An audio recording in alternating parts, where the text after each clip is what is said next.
Hello and welcome to another progress video for our Udemy course. This was on chapter, I believe 7, which covered our Meals app. Um, this one was different than the Expenses app in that it introduced multiple pages. It also introduced a tab functionality as well as a drawer that can store settings. So this one was definitely more involved. I can say that I would have never ever finished this if I had not gotten the code at the end. This was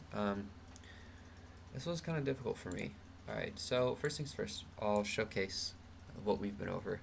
So this is the main screen, which shows all the categories with different colors associated with them, and you can click on one, and it'll show you however many recipes are within that category. Here's tomato or spaghetti with tomato sauce. It'll show you course time, whether it's simple or complex, and how affordable it is. If you click on that again, what it shows is the original picture, but it'll also have a scrollable list of ingredients, although this one only has 4, so this does not showcase it.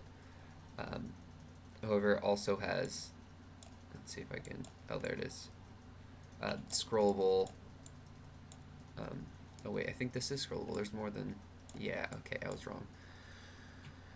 Scrollable steps, so they can follow through and keep track of what step you're on. Of course, they're numbered, which is fantastic. If I wanted to, I could add this to my favorites, so that when I go back to this list, back to the main page, I can find my favorites tab at the bottom here, and spaghetti with tomato sauce is right there.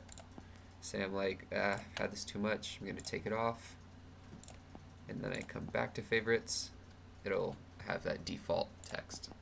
One other great thing was our drawer. So if you hit this burger menu, you can come back out to meals, or you can navigate to filters. And this just shows all of these Boolean filters. If you want something that's gluten-free, maybe I have celiac, maybe I'm also lactose intolerant, and I don't like meat. And then this is the icon to save it. So then, if I come back to my meals, and I'm like, feeling something light and lovely. Of course, we have a couple options. There's the boring asparagus salad, or delicious crayons. Not like basic Crayola crayons, but yes, you can see all of our steps, all of our ingredients. Very simple to make. Absolutely adding it to favorites. But as you can see, if you come back to Italian, there's no default, or sorry, there's no meals here, and so it's just the default page, which does seem a little bland. So for upgrades, I'm sure this will be one idea, such as suggesting or something like that. So yeah, that is almost all of what we went over, basically.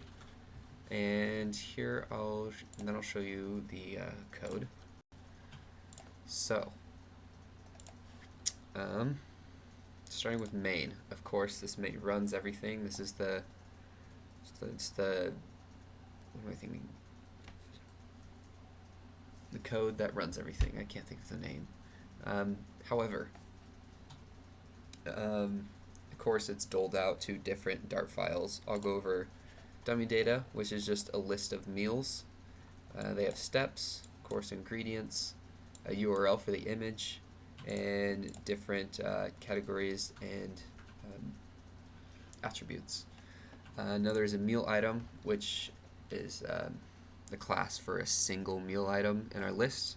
There's main drawer, which goes through, this is the overlay. If I were to pull this up again, it's this drawer right here. It says cooking up.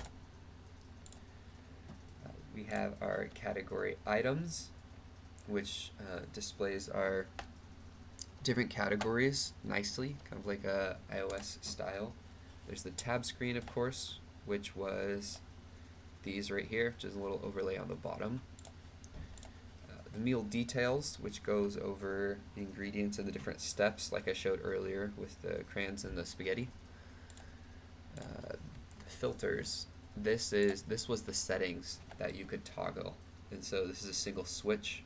This one is for whether to be gluten free or not, and it'll set that state accordingly. Of course, there's more than one. Here's the favorites, which stores all of your favorites on one page, like I showed you with that little button on the bottom right, the floating button.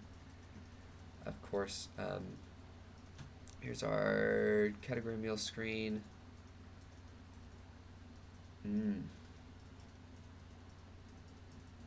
This is my favorite because there was funny error. But yes, category screen. This one just showed the scrollable is a sliver grid delegate with max cross axis extent. That is a mouthful. This basically just means it's a grid that's scrollable, and these basically are saying that each thing will be 200 wide and 3/2 is the ratio, so that if you have a really wide screen, you can fit a bunch. You can say like 4 all in one row, but if you're a really narrow screen, it'll maybe just fit 1. And of course, our models for our categories as well as our meals. I hope I covered everything well, and yeah, that's our progress.